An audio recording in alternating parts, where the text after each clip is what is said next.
Where your treasure is, there will your heart be also. God has hidden unlimited treasures in His Word. Every time we open it, we can discover a new treasure, or admire an old one.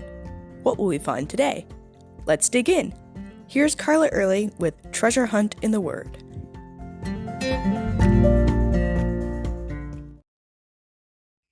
I don't know about you, but when I was growing up, the world didn't seem to be quite as distracting. Maybe it was because I was a shy only child, but I always listened to my parents and respected them, especially since their lives were consistent with their words as they followed Christ and cared for others. Though they weren't perfect, we had a good relationship, and I learned a lot from them. Solomon recorded this to his son. "My son," he says, "give me your heart, and let your eyes delight in following my ways." Solomon was the world's wisest man in his early years.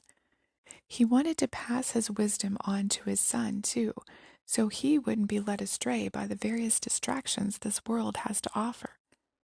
And in order to pass on his wisdom, Solomon needed to have his son's heart. The only way to get it was for his son to voluntarily give it to him. We want the hearts of our children, just as God wants our hearts. He says, "My child, freely give me your heart, and I will teach you my ways." There are some things you can't figure out on your own, but if I have your heart, I can teach you. How do we give him our hearts?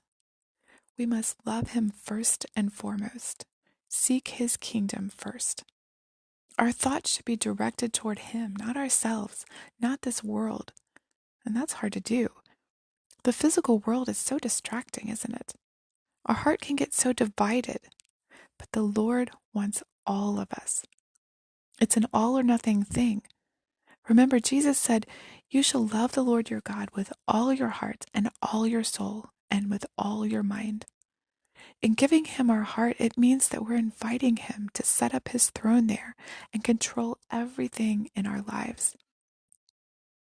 Solomon says, "Give me your heart and let your eyes delight in following my ways." As I watched my parents live their lives, I got a good idea of who I wanted to be as well. I wanted to emulate their good qualities and avoid their bad qualities. I saw the decisions they made and the outcomes of those decisions, and I could choose to learn from them. God, as our perfect Father, has a perfect character, and his ways and decisions are always right. As we learn God's ways by reading his word, we also learn how he wants us to live, what paths he wants us on. We grow to know him and see who he is. Jesus' life and character are examples to us that we should delight in and set our goal to be like him. Have you given your heart to the Lord to be on the throne of your life? Do you delight in his ways? You can contact us at treasurehuntintheword@gmail.com.